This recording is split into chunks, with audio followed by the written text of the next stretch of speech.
Selamat datang di Voicebook Berpikir dan Berjiwa Besar. Bab 1. Percaya Anda dapat berhasil. Maka Anda pun akan benar-benar berhasil. Keberhasilan berarti banyak hal yang mengagumkan dan positif. Keberhasilan berarti kesejahteraan pribadi, rumah yang bagus, liburan, perjalanan, pengalaman baru, jaminan keuangan untuk anak dan istri. Keberhasilan berarti memperoleh kehormatan, kepemimpinan, disegani oleh rekan bisnis, dan populer di kalangan teman. Keberhasilan terutama berarti kebebasan dari kekhawatiran, ketakutan, frustrasi, dan kegagalan. Keberhasilan berarti rasa hormat kepada diri sendiri, terus-menerus mendapatkan kebahagiaan yang lebih real dan kepuasan dari hidup ini. Mampu mengerjakan lebih banyak bagi mereka yang bergantung kepada Anda, dan yang kasih sayangnya begitu Anda hargai. Otomatis, setiap hari, di setiap kota dan desa, orang-orang muda memulai pekerjaan yang baru. Masing-masing mengangankan bahwa suatu hari mereka akan menikmati keberhasilan yang mengiringi mereka menuju puncak. Namun, mayoritas orang muda ini benar-benar tidak mempunyai kepercayaan yang diperlukan untuk mencapai jenjang tertinggi. Dan mereka pun tidak pernah mencapai puncak. Percaya bahwa tidak mungkin untuk mendaki tinggi. Mereka pun tidak menemukan anak tangga yang menuju ke tempat tertinggi. Sikap mereka adalah sikap orang, kebanyakan. Akan tetapi, sejumlah kecil orang muda ini benar-benar percaya bahwa mereka akan berhasil. Mereka mendekati pekerjaan dengan sikap, saya akan mencapai puncak, dan dengan kepercayaan besar, mereka pun mencapai puncak. Percaya bahwa mereka akan berhasil, dan itu bukannya tidak mungkin. Mereka belajar dan mengamati sikap orang-orang yang sudah berhasil. Jadi, mereka belajar bagaimana orang yang sukses mendekati masalah dan mengambil keputusan. Dengan mengamati sikap orang yang berhasil, mereka pun menjadi berhasil. Cara melakukannya selalu muncul untuk orang yang percaya ia dapat melakukannya. Seorang teman saya yang masih muda 2 tahun lalu memutuskan untuk mendirikan sebuah agen penjualan yang menjual mobil karavan. Banyak orang mengatakan bahwa proyeknya tidak mungkin berhasil. Tabungannya kurang dari 1.000. Dan ia diberitahu bahwa investasi modal minimum yang diperlukan berkali lipat jumlah itu. Lihatlah betapa berat persaingannya, teman-temannya memperingatkan. Selain itu, pengalaman praktis apa yang kamu miliki dalam menjual karavan? Apalagi memanajemeni perusahaan besar. Akan tetapi, orang muda ini percaya kepada diri sendiri dan kemampuannya untuk berhasil. Ia mengakui bahwa ia kekurangan modal, bahwa bisnis tersebut sangat kompetitif, dan bahwa ia tidak mempunyai pengalaman. Akan tetapi, katanya, semua bukti yang dapat saya kumpulkan memperlihatkan bahwa industri karavan akan meluas. Dan yang terutama, saya sudah mempelajari pesaing saya. Saya tahu saya dapat melakukan pekerjaan yang lebih baik dalam menjual karavan dibandingkan siapapun di wilayah ini. Saya mungkin membuat beberapa kesalahan, tetapi saya akan memperbaikinya dan akan tiba di puncak. Kenyataannya memang begitu. Ia hanya mengalami sedikit kesulitan dalam mendapatkan tambahan modal. Kepercayaannya yang mutlak bahwa ia dapat berhasil dengan bisnis ini membuat 2 orang investor menaruh kepercayaan kepadanya. Dan bersenjatakan kepercayaan yang bulat, ia melakukan hal yang tidak mungkin. Ia mendapat inventaris terbatas tanpa uang muka dari seorang pengusaha pabrik karavan. Tahun lalu, ia menjual karavan dengan nilai lebih dari 300.000. Tahun depan, katanya, saya akan menjual senilai lebih dari 600.000. Kepercayaan yang kuat menggerakkan pikiran untuk mencari jalan dan sarana serta cara melakukannya. Dan percaya bahwa Anda dapat berhasil membuat orang lain menaruh kepercayaan kepada Anda. Mayoritas orang tidak menaruh kepercayaan yang besar akan kepercayaan. Beberapa minggu yang lalu, seorang teman yang insinyur sipil menceritakan kepada saya tentang pengalaman memindahkan gunung. Bulan lalu, katanya, departemen saya mengirim surat kepada beberapa perusahaan rekayasa bahwa kami diberi wewenang untuk menarik beberapa perusahaan untuk mendesain 8 buah jembatan sebagai bagian dari program kami dalam pembangunan jalan raya. Jembatan-jembatan tersebut diharapkan dibangun dengan biaya 1,5 juta. Perusahaan rekayasa yang dipilih akan mendapat komisi 4%, atau 60.000 untuk kerja desainnya. Saya berbicara dengan 21 perusahaan rekayasa mengenai hal ini. 4 yang terbesar segera memutuskan untuk menyerahkan proposal. 17 yang lain adalah perusahaan kecil. Besarnya proyek membuat takut 16 dari 17 perusahaan kecil ini. Mereka memeriksa proyek tersebut, menggelengkan kepala, dan berkata, proyek ini terlalu besar untuk kami. Tidak ada gunanya mencoba. Akan tetapi, salah satu dari perusahaan kecil ini, sebuah perusahaan dengan hanya 3 insinyur yang cakap, mempelajari rencananya dan berkata, kami dapat mengerjakannya. Kami akan menyerahkan proposal. Mereka melakukannya, dan mereka mendapatkan pekerjaan itu.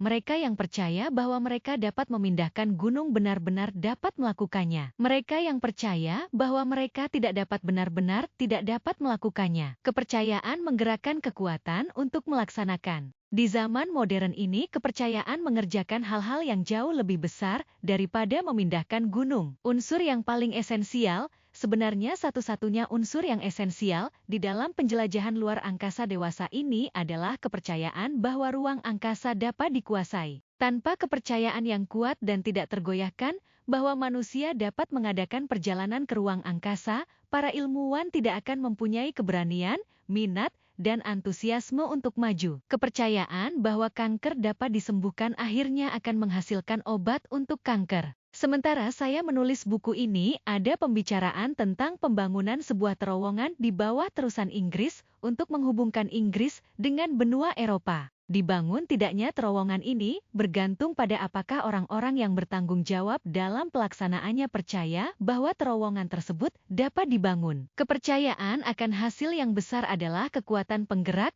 daya di belakang semua buku besar, drama besar, penemuan ilmiah yang besar. Kepercayaan akan keberhasilan ada di balik semua bisnis yang berhasil, perusahaan yang berhasil, dan organisasi politik yang berhasil. Kepercayaan akan keberhasilan adalah satu unsur dasar yang sepenuhnya esensial pada diri orang-orang yang berhasil. Percayalah, benar-benar percaya bahwa Anda dapat berhasil, maka Anda pun akan berhasil. Selama bertahun-tahun saya sudah berbicara dengan banyak orang yang gagal dalam usaha bisnis dan bermacam karir. Banyak alasan dan dalih diberikan mengenai kegagalan mereka. Sesuatu yang sangat penting tersingkap ketika Anda berbicara dengan seorang yang gagal. Dengan cara yang sambil lalu orang yang gagal melontarkan komentar seperti, terus terang saja, saya rasa ini tidak akan berhasil. Atau, saya ragu bahkan sebelum saya mulai. Atau, sebenarnya, saya tidak terlalu heran usaha ini tidak berhasil. Sikap, baiklah saya mau mencobanya. Tetapi saya rasa ini tidak akan berhasil, akan menyebabkan kegagalan. Kesangsian adalah kekuatan yang negatif. Ketika pikiran tidak percaya atau ragu, pikiran tersebut menarik, dalih, untuk menyokong ketidakpercayaan tersebut. Keraguan, ketidakpercayaan, keinginan bawah sadar untuk gagal, perasaan tidak benar-benar ingin berhasil, bertanggung jawab atas sebagian besar kegagalan. Berpikir ragu, maka Anda gagal. Berpikir menang, maka Anda berhasil. Seorang penulis fiksi yang masih muda berbicara dengan saya belum lama ini mengenai ambisinya dalam menulis. Saya menyebutkan nama salah seorang penulis ulung di dalam bidangnya. Oh, katanya, Tuan X memang penulis ulung, tetapi tentu saja saya tidak dapat seberhasil beliau.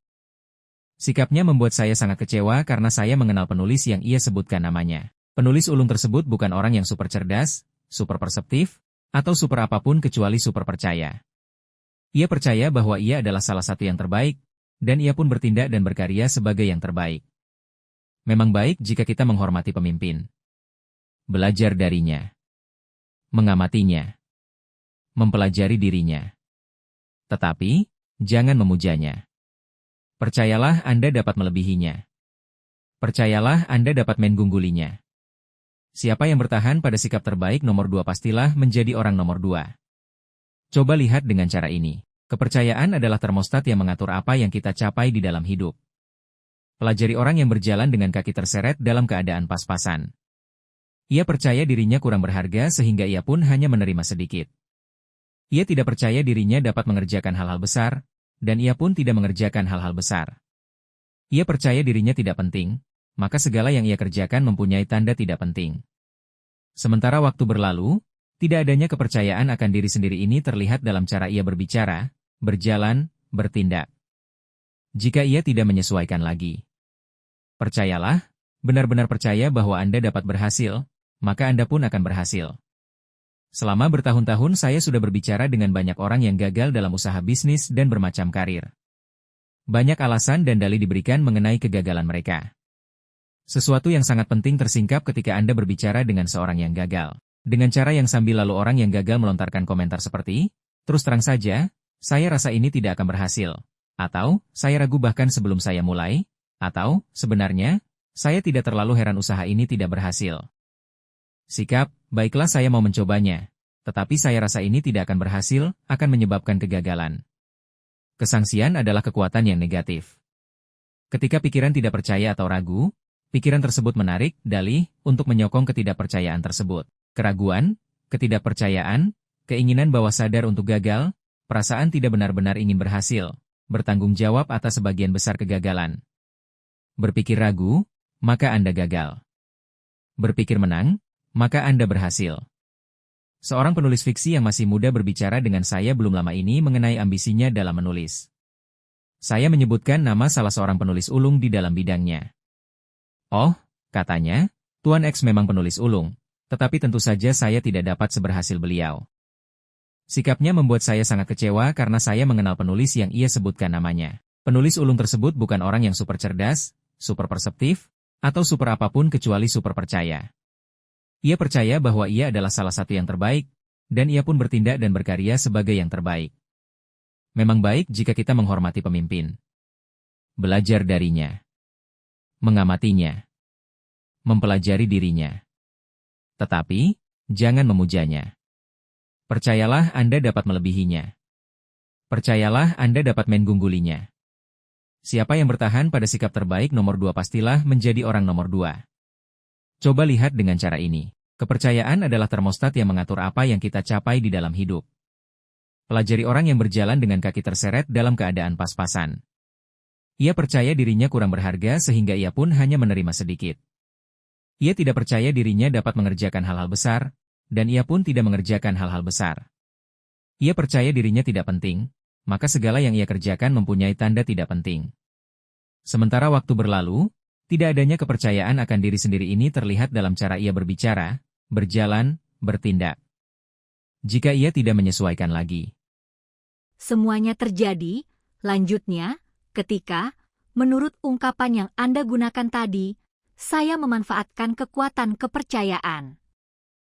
5 tahun yang lalu saya mengetahui adanya lowongan di sebuah perusahaan di sini di Detroit. Kami waktu itu tinggal di Cleveland. Saya memutuskan untuk mencobanya, sambil berharap dapat menghasilkan uang sedikit lebih banyak di sana. Saya tiba di sini lebih awal yaitu pada hari Minggu malam, tetapi wawancaranya sendiri baru akan dilakukan pada hari Senin. Sesudah makan malam saya duduk di kamar hotel dan entah karena apa saya benar-benar merasa jijik dengan diri saya sendiri. Mengapa? Saya bertanya, saya hanya menjadi orang gagal kelas menengah? Mengapa saya berusaha mendapatkan pekerjaan yang menjanjikan langkah maju yang begitu kecil? Sampai sekarang saya tidak tahu apa yang mendorong saya untuk melakukannya, tetapi saya mengambil selembar kertas dan menuliskan nama 5 orang yang saya kenal baik selama beberapa tahun yang sudah jauh melampaui saya dalam penghasilan dan kemajuan bisnis. 2 adalah bekas tetangga yang sudah pindah ke subdivisi yang lebih baik. 2 lagi adalah bekas majikan saya, dan yang ketiga adalah kakak ipar saya. Kemudian, saya bertanya dalam hati apa yang mereka punya yang tidak saya miliki, selain pekerjaan yang lebih baik. Saya membandingkan kecerdasan mereka dengan kecerdasan saya, tetapi secara jujur saya tidak dapat melihat bahwa mereka lebih unggul dalam hal otak. Secara jujur saya juga tidak dapat mengatakan mereka berpendidikan lebih baik daripada saya, atau mempunyai integritas atau kebiasaan pribadi yang lebih unggul. Akhirnya saya tiba pada satu lagi kualitas keberhasilan yang sering kita dengar. Inisiatif.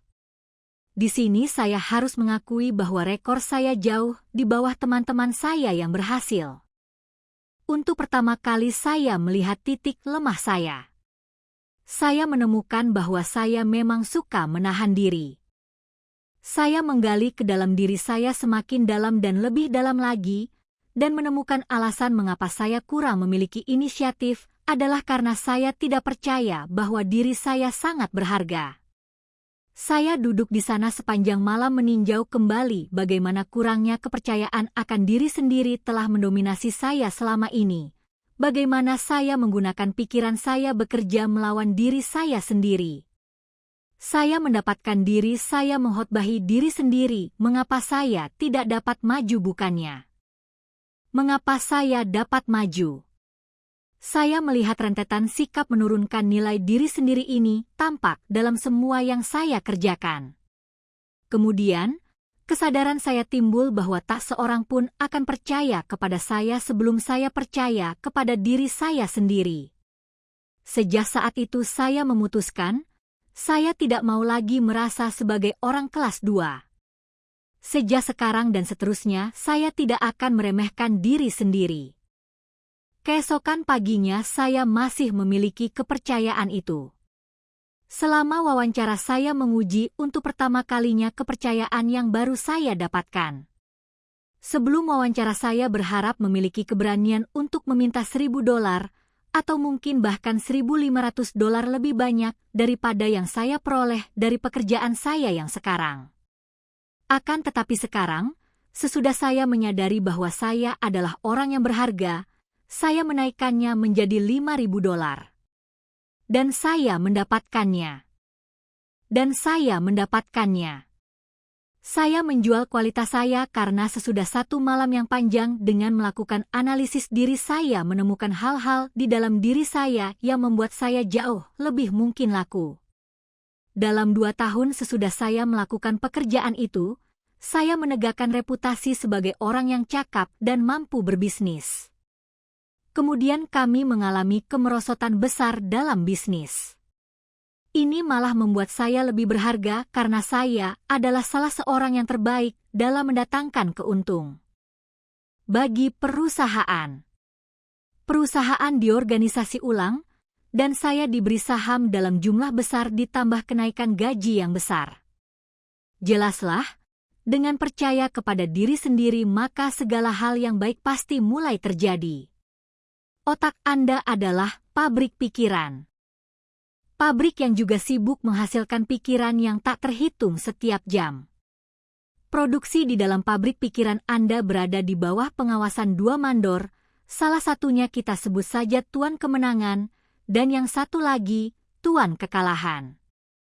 Tuan Kemenangan bertanggung jawab untuk menghasilkan pikiran-pikiran yang positif. Ia berspesialisasi menghasilkan alasan-alasan mengapa Anda dapat, mengapa Anda cakap, dan mengapa Anda akan berhasil. Mandor yang satunya lagi, Tuan Kekalahan, menghasilkan pikiran negatif yang menurunkan nilai diri. Ia adalah ahli dalam mengembangkan alasan-alasan mengapa Anda tidak dapat, mengapa Anda lemah, mengapa Anda tidak memadai. Spesialisasinya adalah rangkaian pikiran mengapa Anda akan gagal. Baik Tuan Kemenangan maupun Tuan Kekalahan sangat patuh kepada Anda. Mereka cepat menjalankan perintah. Yang perlu Anda lakukan untuk memberi isyarat kepada kedua mandor hanyalah kesiapan mental sedikit saja.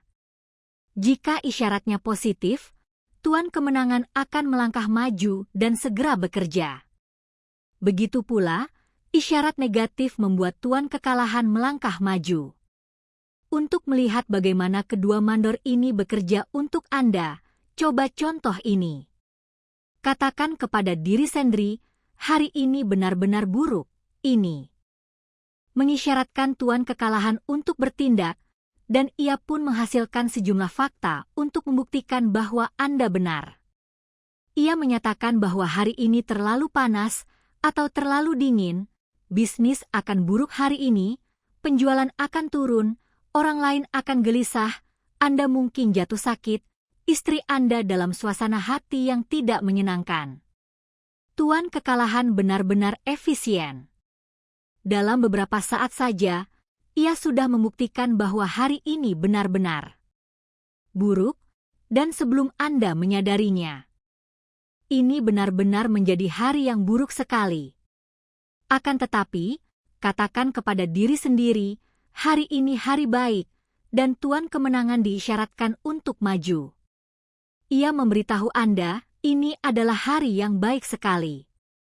Cuaca cerah. Hidup ini menyenangkan sekali.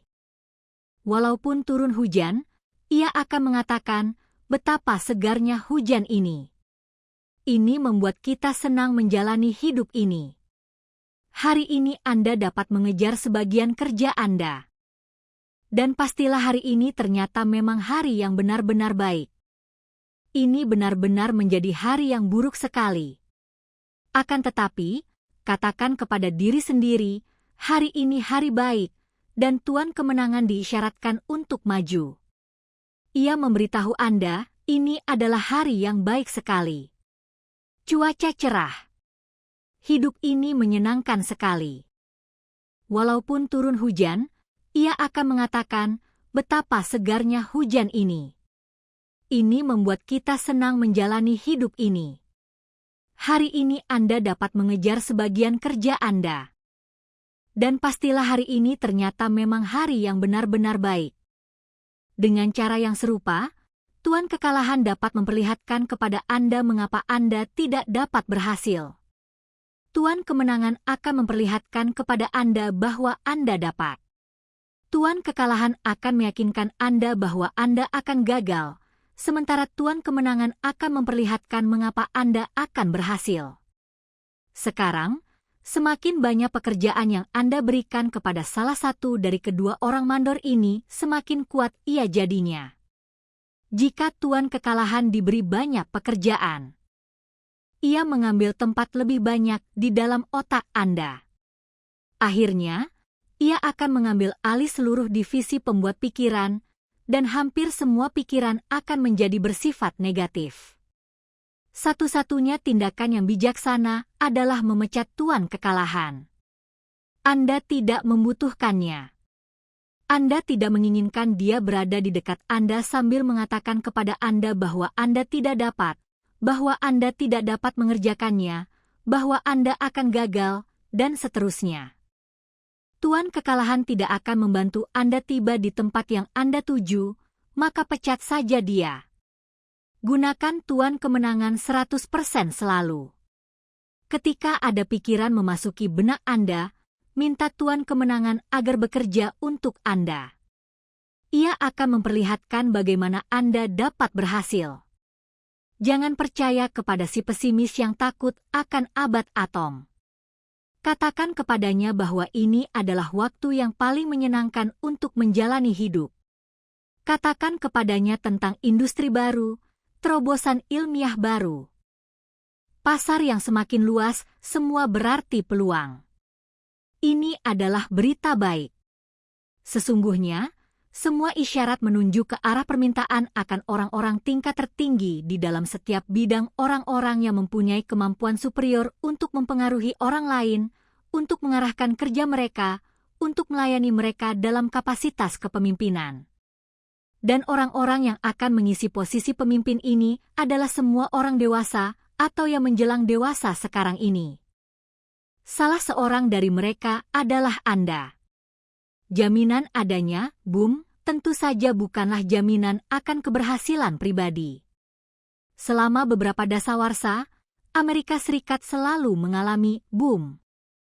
Akan tetapi, secara sekilas saja tampak bahwa ratusan ribu orang sebenarnya, mayoritas dari mereka memang berjuang tetapi tidak pernah benar-benar berhasil.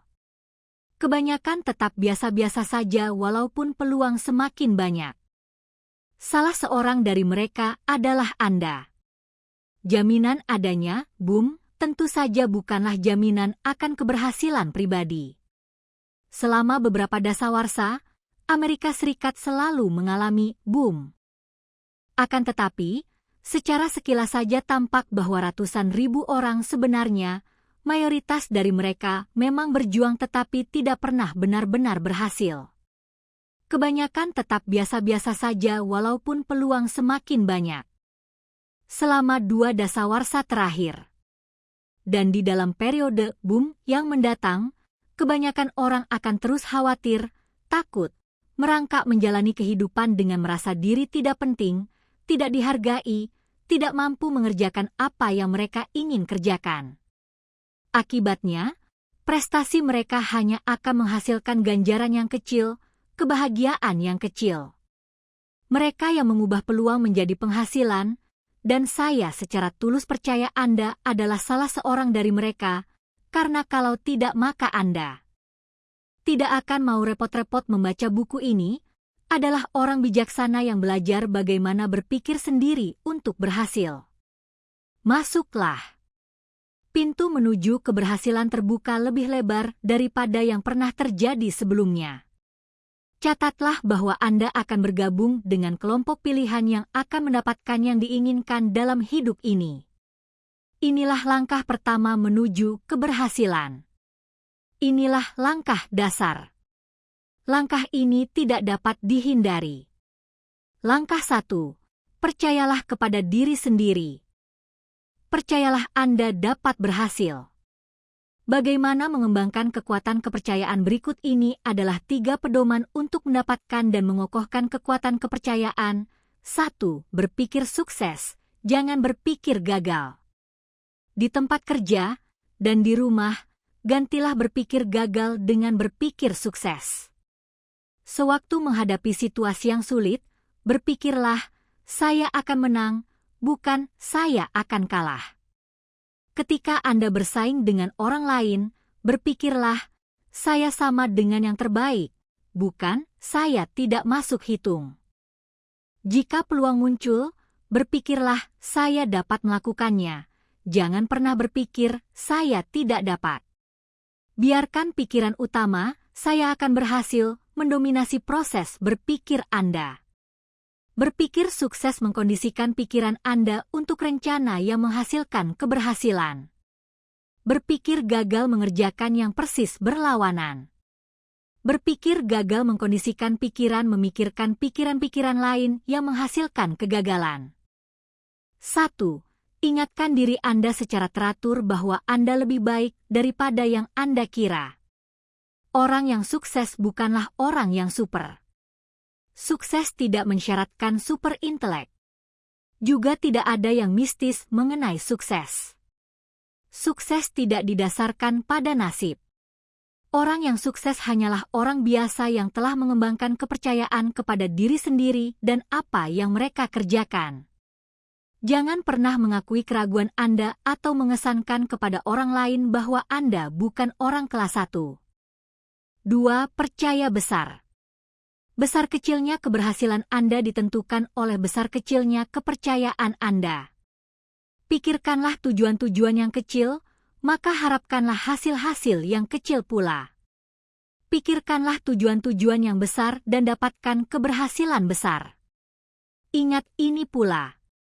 Gagasan besar berpikir dan berjiwa besar 18 dan rencana besar acap kali lebih mudah, yang pasti tidak lebih sulit, dibandingkan gagasan kecil dan rencana kecil. Ralph J. Jordiner, Ketua Dewan General Electric Company, mengatakan hal ini di dalam konferensi kepemimpinan. Kita memerlukan dari setiap orang yang bercita-cita menjadi pemimpin, untuk dirinya sendiri dan perusahaannya suatu tekad untuk menjalankan program pribadi pengembangan diri. Tak seorang pun akan memerintahkan seseorang untuk berkembang. Apakah seseorang tertinggal di belakang atau bergerak maju di dalam bidangnya adalah masalah ketekunan pribadinya sendiri. Ini membutuhkan waktu, kerja, dan pengorbanan. Tak seorang pun dapat melakukannya untuk Anda. Advice Jordiner sehat dan praktis. Hayatilah. Orang-orang yang mencapai puncak di dalam manajemen perusahaan, penjualan, rekayasa, kerja keagamaan, penulisan, akting, dan di dalam bidang-bidang lain tiba di sana dengan mengikuti secara sadar dan terus-menerus suatu rencana untuk pengembangan dan pertumbuhan diri. Program pelatihan apapun, dan buku ini adalah program pelatihan demikian, harus melakukan 3 hal. Program tersebut harus memberikan isi, apa yang harus dilakukan. Kedua, program tersebut harus menyediakan metode, bagaimana mengerjakannya. Dan ketiga, program tersebut harus memenuhi tes pembuktian, yaitu mendatangkan hasil. Unsur apa dari program pelatihan pribadi Anda untuk mendapatkan keberhasilan dibangun atas sikap dan teknik orang-orang yang sukses? Bagaimana mereka mengatasi rintangan? Bagaimana mereka menimbulkan respek dari orang lain? Bagaimana mereka berpikir? Unsur bagaimana dari rencana Anda untuk pengembangan dan pertumbuhan diri adalah serangkaian pedoman konkret untuk bertindak. Ini didapatkan di dalam tiap bab. Pedoman ini manjur. Terapkan pedoman tersebut dan lihat sendiri hasilnya. Bagaimana dengan bagian terpenting dari pelatihan hasil? Penerapan secara cermat program yang disajikan di sini akan membawa keberhasilan kepada Anda pada skala yang sekarang mungkin tampak tidak mungkin. Dirinci menjadi komponennya. Program pelatihan pribadi Anda untuk sukses akan memberi Anda serangkaian ganjaran berupa respek yang lebih dalam dari keluarga Anda, kekaguman dari teman dan rekan sekerja Anda, perasaan berguna, perasaan menjadi seseorang, mempunyai status, penghasilan yang meningkat dan standar hidup yang lebih tinggi. Pelatihan Anda dilakukan sendiri. Tidak akan ada orang yang mengawasi Anda, yang mengatakan apa yang harus Anda kerjakan dan bagaimana mengerjakannya. Buku ini akan menjadi pedoman Anda, tetapi hanya Anda sendirilah yang dapat mengerti diri Anda. Hanya Anda yang dapat memerintahkan diri Anda untuk menerapkan pelatihan ini. Hanya Anda yang berpikir dan berjiwa besar 19 dapat mengecek kemajuan Anda. Hanya Anda yang dapat mengambil tindakan koreksi seandainya sedikit menyimpang. Singkatnya, Anda akan melatih diri Anda sendiri untuk mencapai keberhasilan yang lebih besar dan semakin besar. Anda sudah mempunyai laboratorium dengan peralatan lengkap di mana Anda dapat bekerja dan belajar. Laboratorium Anda ada di sekeliling Anda. Laboratorium Anda terdiri atas manusia. Laboratorium menyuplai Anda dengan tiap kemungkinan contoh tindakan manusia. Dan tidak ada batas untuk apa yang dapat Anda pelajari segera sesudah Anda memandang diri Anda sebagai ilmuwan di dalam laboratorium Anda sendiri. Dan yang lebih penting, tidak ada yang harus dibeli. Tidak ada sewa yang harus dibayar. Tidak ada ongkos apapun. Anda dapat menggunakan laboratorium ini sesuka Anda dan gratis. Sebagai direktur dari laboratorium milik Anda sendiri, Anda akan ingin melakukan apa yang dilakukan oleh tiap ilmuwan, mengamati dan bereksperimen. Kebanyakan orang mengerti begitu sedikit tentang mengapa orang bertindak sebagaimana yang mereka perbuat, walaupun mereka dikelilingi oleh banyak orang sepanjang hidup mereka. Alasannya adalah, kebanyakan orang bukan pengamat yang terlatih. Salah satu tujuan penting dari buku ini adalah membantu Anda melatih diri Anda untuk mengamati, untuk mengembangkan wawasan ke dalam tindakan manusia. Anda akan ingin mengajukan pertanyaan kepada diri Anda seperti, mengapa ada orang yang mempunyai banyak teman dan yang lain hanya mempunyai sedikit teman? Mengapa John begitu berhasil dan Tom hanya biasa-biasa saja? Mengapa orang akan senang sekali menerima apa yang dikatakan oleh seseorang kepada mereka, tetapi mengabaikan orang lain yang mengatakan hal yang sama kepada mereka? Segera sesudah terlatih, Anda akan memperoleh pelajaran yang berharga hanya melalui proses mengamati yang sangat sederhana. Di sini diketengahkan dua saran khusus untuk membantu Anda menjadikan diri Anda pengamat yang terlatih. Pilih untuk studi khusus ini dua orang yang paling berhasil dan paling tidak berhasil yang Anda kenal. Kemudian, amati seberapa dekat teman Anda yang sukses mengikuti prinsip-prinsip keberhasilan. Perhatikan pula bagaimana mempelajari kedua ekstrim akan membantu Anda melihat kebijaksanaan yang tidak mungkin salah dalam mengikuti kebenaran yang diikhtisarkan di dalam buku ini. Setiap kontak yang Anda buat dengan orang lain memberi Anda kesempatan untuk melihat prinsip pengembangan keberhasilan yang sedang bekerja. Sasaran Anda adalah membuat tindakan sukses menjadi suatu kebiasaan. Semakin banyak kita berlatih, semakin cepat menjadi sifat kedua untuk bertindak dengan cara yang diinginkan. Kebanyakan dari kita mempunyai teman yang suka berkebun. Menyenangkan sekali menyaksikan tanaman bertumbuh, kata mereka. Lihat bagaimana berpikir dan berjiwa besar 20 tanaman berespons terhadap sinar matahari dan hujan. Lihat bagaimana mereka bertumbuh sejak Anda melihat mereka minggu lalu.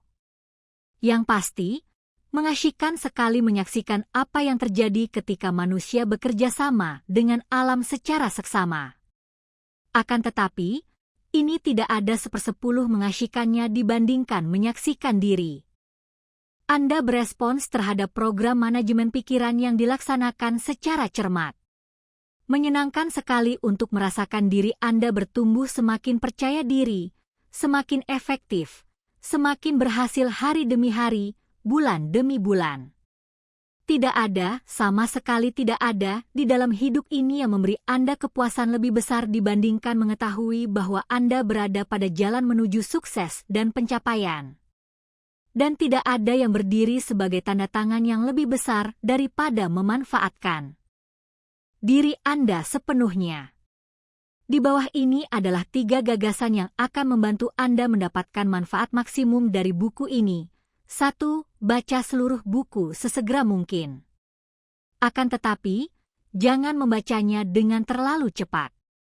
Biarkan tiap gagasan dan tiap prinsip meresap sehingga Anda dapat melihat secara persis bagaimana gagasan dan prinsip tersebut berlaku bagi Anda.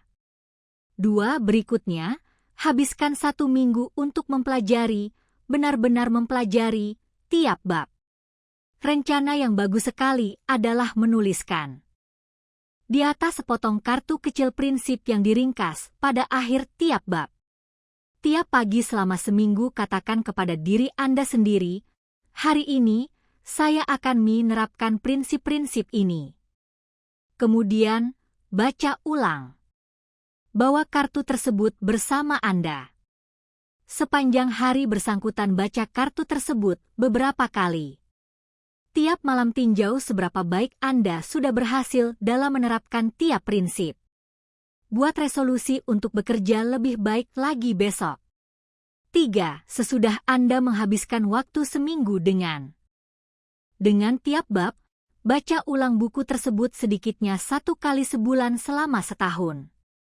Tiap kali Anda membacanya, evaluasi prestasi Anda sendiri.